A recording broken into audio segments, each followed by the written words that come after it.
Los delitos fiscales. Este es un tema que habéis comentado muchísimas veces. Sergi, he cometido un delito fiscal, Sergi, no he pagado Hacienda, Sergi. ¿Cómo quedaría mi situación? Pues bien, vamos a resolver todas vuestras dudas en este vídeo. En primer lugar, el delito fiscal lo que tenemos que decir es que es jurisdicción penal. Es decir, tú cuando no pagas Hacienda, lo que estás cometiendo es una infracción administrativa.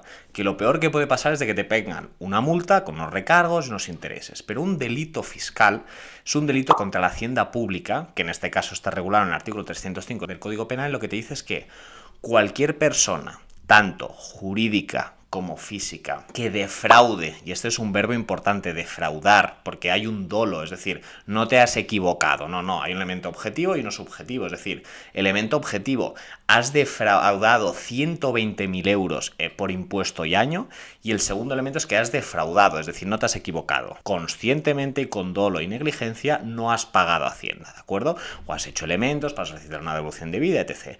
Y el elemento del otro, el elemento objetivo es que son 120.000 euros, es decir, has tenido que dejar de pagar o solicitar una devolución indebida o hacer cualquier tipo de operación que el importe sean 120.000 euros por impuesto y año. Es decir, si por sociedades no has pagado 100 y por IVA no has pagado 100, no se suman.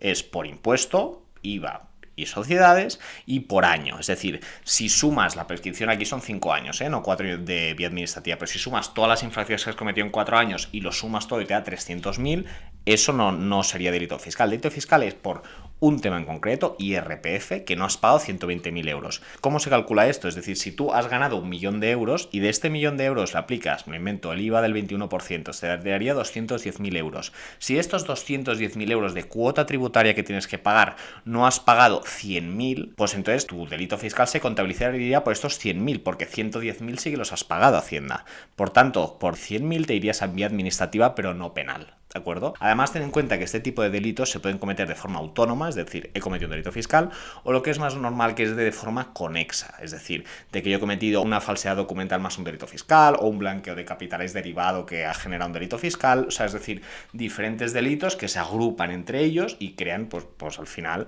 por lo que te investigan. Como es vía penal, jurisdicción penal, última ratio, al final la responsabilidad que puedes tener es tanto, por un lado, responsabilidad civil, es decir, tienes que pagar lo que has dejado de pagar, luego la multa del tanto al sextuplo, dependiendo del grado defraudatorio que hayas tenido, luego los intereses del tiempo que haya pasado sin que hayas pagado, y luego finalmente una pena privativa de libertad, es decir, que te vas a la cárcel de 1 a 5 años. Lógicamente, esto hay sentencias pactadas de conformidad, por el cual se reduce la pena, diría que el artículo 80, pero bueno, que esto lo vamos a comentar al final del vídeo. Pues bien, ¿cómo funciona un procedimiento penal? Porque al final son todas las dudas que tenéis. En primer lugar, te investiga Hacienda, o te investiga quien toque, y entonces lo que concluyen es de que puedes haber cometido un delito fiscal. Entonces, cuando Hacienda se da cuenta de que puedes haber cometido un delito fiscal, lo que hacemos el cambio es de la vía administrativa, que sería un procedimiento de inspección que habíamos comentado en otro vídeo, y saltamos a la vía penal.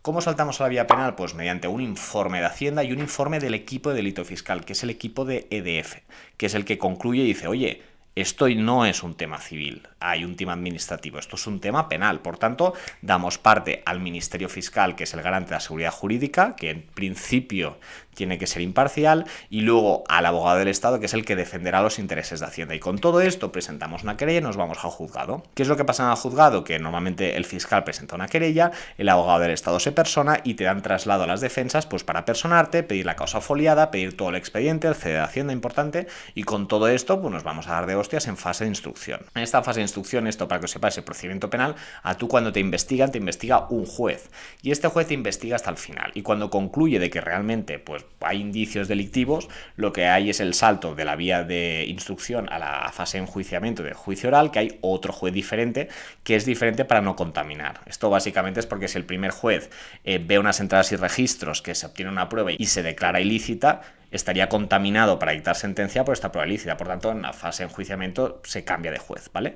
Y otro tema muy importante son las medidas cautelares, que esto es muy bestia. Es decir, cuando tú presentas una querella al Ministerio Fiscal o al abogado Estado por ahí, lo que te piden son medidas cautelares que pueden ser tanto personales, es decir, prisión preventiva, o reales, es decir, una fianza. ¿Cuál es el problema? Que aquí, si se acreditan los dos elementos para las medidas cautelares, que son el fumus boni juris y el periculum in mora, lo que te están diciendo es de que si parece que has cometido un delito fiscal y si parece de que te vas a evadir con tu patrimonio, lo que decimos es, bueno, te metí una querella, en 5 años de procedimiento penal veremos si efectivamente la has cometido o no, pero durante estos 5 años, para asegurarme la pena, paga una fianza de 1.000.000 de euros al juzgado.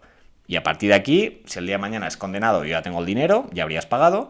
O por otro lado, si resulta que te absuelvo, pues te devolvería el dinero, ¿de acuerdo? Al final todo es un tema de garantizar el importe presuntamente defraudado y lógicamente con todos estos autos que tienen que ser motivados, tienen que ser congruentes, todos estos autos les puedes meter un recurso de reforma que es a 3 días o apelación 5 años, hay 5 días y a partir de aquí te vas a la audiencia y te das de hostias para justificar si hay fianza, si no hay fianza, todo esto es un elemento importante.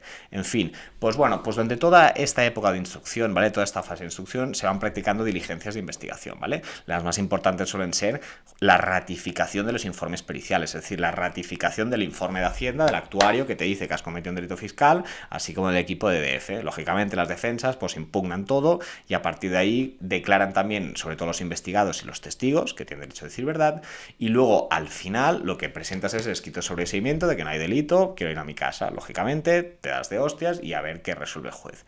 Con todo esto nos iríamos a la fase de enjuiciamiento. Si el juez continúa pensando de que has cometido un delito fiscal, por mucho que todos los testigos digan que no, tú presentes una pericial de parte que diga que el cálculo está mal calculado y el informe de Hacienda no se aguante por ningún sitio, imaginaros, pues si el juez considera que sí, lógicamente, el juez manda, pues nos vamos a la fase de enjuiciamiento, ¿de acuerdo? En la fase de enjuiciamiento habría un auto de transformación al procedimiento abreviado, normalmente, luego habría los escritos de acusación, que cada uno se posicionaría de una manera u otra, serían escritos de acusación no definitivo, sería acusación provisional, porque la acusación definitiva se hace en el juicio, y entonces luego tú tendrías que presentar escrito de defensa, pues diciendo de que te absuelve, de que no procede el delito o lo que toque. Y a partir de aquí, pues iríamos al juicio, se practicaría toda la prueba y se vería si finalmente has cometido ese delito por el que te verían siendo investigado o no. Aquí hay un tema importante que es la sentencia de conformidad. Normalmente todos estos casos se pierden, es decir, un abogado que lleva delitos fiscales normalmente pierde todos los casos. ¿Pero por qué? Porque no hay nada que hacer, es decir, a ti te viene un cliente que ha cometido un delito fiscal, que tienes un abogado del Estado que dice que lo has cometido y un ministerio fiscal que dice que lo has cometido, siempre hay cosas que encontrar, pero lo normal es que seas culpable. Pero ¿cuál es la gracia de ser culpable? Que una cosa es ser culpable y la otra es ser culpable pactando de conformidad que te vas a comer el delito, pero ya pactas de que no vas a entrar a prisión, realizas quizá un pago con anterioridad para reducir directamente toda responsabilidad civil y con esto buscas una sentencia de conformidad, una conformidad ya pactada para que cuando te condenen no te vayas a la cárcel, ¿de acuerdo? Y aquí también hay un tema de las regularizaciones voluntarias que se hacen con anterioridad, como atenuante de la pena. Si por el contrario la sentencia es condenatoria y no es de conformidad, lo que haría sería recurrir en apelación, te irías a la audiencia te diría que no, que efectivamente eres condenado, y de ahí lo que se hace es o presentar un indulto o presentar un recurso de amparo ante el Tribunal Constitucional. Y al final estos recursos no sirven de nada, son recursos extraordinarios, pero lo haces para solicitar medidas cautelares, es decir, presento un indulto y aparte lo que te digo es de que al juez, oye, no me ejecutes las sentencias hasta que hayan resuelto el indulto. Se hacen cosas de estas. Entonces, ¿por qué es importante esto? Y quería contaros con detalle todo este procedimiento. Primero porque es un tema un poco desconocido y no es mainstream de que la gente no lo sabe, y más o menos contar un poco cómo funciona todo esto. Lógicamente es un tema importantísimo, hay grandes despachos que se dedican precisamente a esto, hay muchísima jurisprudencia, todos los futbolistas, todos los cantantes han ido por procedimientos de delitos contra la hacienda pública. Esto al final es un simple vídeo contando las cosas más importantes. Desde el punto cripto, tened en cuenta que todos los que habéis cogido bull runs y habéis cogido ICOs importantes y habéis ganado dinero, puede ser de que tengáis ganancias muy importantes y estas ganancias muy importantes depende de cómo pueden llegar a justificar un delito fiscal. Lógicamente te tienen que encontrar, te tienen que investigar y por el momento Hacienda lógicamente va perdida y además cuando hablamos con wallets, hablamos de cosas descentralizadas, hablamos de claves públicas, eres anónimo, por tanto aún es más difícil que te pillen. Tener en cuenta también que toda la delincuencia hoy en día ya va por criptomonedas. El otro día me pasaron un gráfico que diría que era el 60% de todo el dinero negro ya se movía en criptos, pero ¿por qué? Es porque eres anónimo, o sea, es que al final más claro el agua, pero claro, tampoco vas a prohibir este instrumento, ¿no? Al final no vas a prohibir los cuchillos porque alguien puede coger un cuchillo y matar a alguien, ¿no? Pues no vas a prohibir los activos digitales porque son idóneos para cometer un crimen, pero claro, sí que lo son, es decir, Yo ahora haciendo transferencias por MetaMask, imagínate, soy anónimo, ¿vale? Pero otra persona que está vendiendo productos ilícitos puede cobrar por ahí y también ser anónimo. Por tanto, todas las ganancias y pérdidas que has tenido, si realmente te has forrado y has tenido una ganancia que te cagas, puede llegar a justificar un delito fiscal. Depende de cómo lo hayas hecho, pues lógicamente habrán más elementos o menos elementos para justificarte y que vean si lo has cometido o no. Y lógicamente, pues si ven de que lo has tenido y te llega una querella por un delito fiscal o van a por ti, lógicamente, pues contratas un abogado y te defiendes, que al final para eso están las leyes, ¿no? Y al final para eso estamos los abogados, ¿no? Para defender los derechos de los contribuyentes. En fin, que tengáis un buen día. Tenéis aquí la caja de comentarios que me podéis preguntar todo lo que queráis. No había visto ningún vídeo de delito fiscal cripto en concreto, por tanto aquí lo tenéis. Para todos vosotros, un saludo y nos vemos en el siguiente vídeo. Hasta luego.